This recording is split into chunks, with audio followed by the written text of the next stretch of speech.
حضرت خواجہ خواجگاں خواجہ حمید الدین سیالوی رحمۃ اللہ تعالی علیہ اس دور میں اہل اسلام کی بہت بڑی امید گاہ تھے۔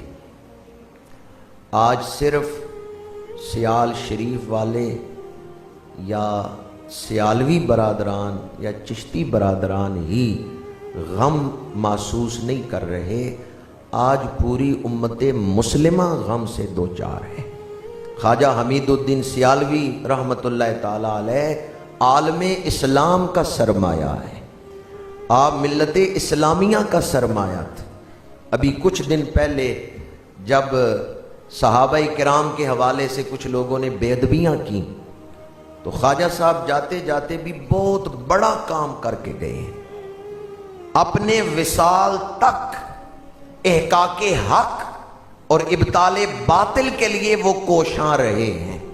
علیل تھے، بیمار تھے، لیکن انہوں نے اپنے تمام خلفاء کو بلایا، تحریر لکھی کہ سیال شریف والوں کا عقیدہ کیا ہے، پھر تمام خلفاء کے دستخط کروائے کہ اپنے اپنے آستانوں پہ جا کے یہ عقیدہ اپنے مریدوں کو پڑھانا ہے، سمجھانا ہے۔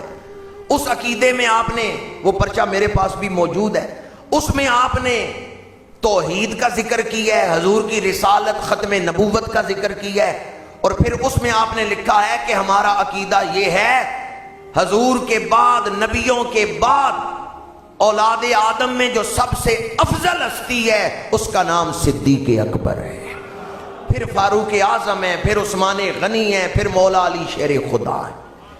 یہ ترتیب آپ نے لکھی ہے اس میں۔ عقیدے کی حفاظت کے لیے بستر علالت پہ بھی خواجہ حمید الدین سیالوی رحمۃ اللہ تعالی علیہ نے بہت بڑا کردار ادا کیا ہے۔ میں آپ کی خدمات کو خراج تحسین پیش کرتا ہوں۔ جب ایک حکومتی نمائندے نے مرزائیوں کو بھی مسلمان تسلیم کرنے کا اندیہ دیا تھا تو بیماری میں بھی خواجہ حمید الدین سیالوی پھر سیال شریف نہیں بیٹھے، کبھی لاہور، کبھی گجرانوالا، کبھی جھنگ، کبھی سرگودا، مختلف علاقوں میں آپ نے ختم نبوت کانفرنس سے منعقد کی، اور آپ نے اس بیماری اور بڑھاپے کے باوجود کانفرنسوں میں جا کے تقریریں بھی کی اور یہی بات کرتے رہے کہ ہم اپنی آنکھوں سے اپنے اسلاف کی محنتوں کو ضائع ہوتے ہوئے نہیں دیکھ سکتے۔ پھر حکومت نے معافی مانگی، اس وزیر کی سرزنش کی اور وہ اندیا انہوں نے واپس لیا کہ ہمارا کوئی ایسا ارادہ نہیں تھا۔ حضور پیر سیال اپنے اسلاف کی ملت اسلامیہ کی امانتوں کے امین تھے۔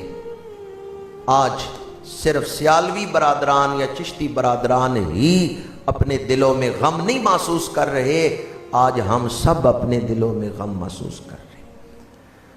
حضرت خواجہ حمید الدین سیالوی رحمۃ اللہ تعالی علیہ نے ایک آخری وصیت کی ہے۔ کچھ دن پہلے آپ ایک جلسے میں تشریف لے گئے تو اس میں تقریر کرتے ہوئے آپ نے فرمایا کہ کوئی پتہ نہیں ملاقات ہو نہ ہو، آئندہ میں تمہارے شہر میں آؤں نہ آؤں، پر میری ایک آخری وصیت ہے، میری ایک نصیحت ہے، میری ایک تلقین ہے اور میری ایک عرض ہے۔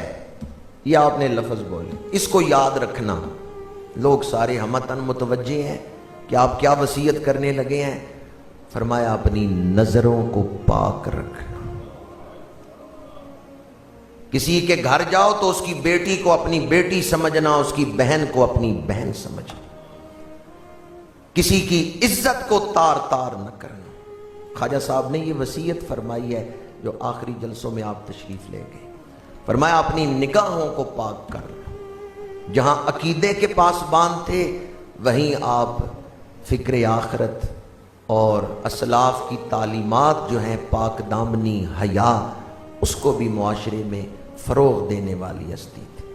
اور یہ منظر بھی میں نے دیکھا ہے کہ سیال شریف کے آپ سجادہ نشین ہیں، بڑی بڑی ہستیاں آپ کے پاس عاجزی سے، انکساری سے، ادب سے حاضری دیتی ہیں، لیکن آپ خود جب توسا شریف یا مہار شریف حاضر ہوتے تو یوں ہاتھ جوڑ کے اپنے مشائخ کی خدمت میں سلامی پیش کرتے۔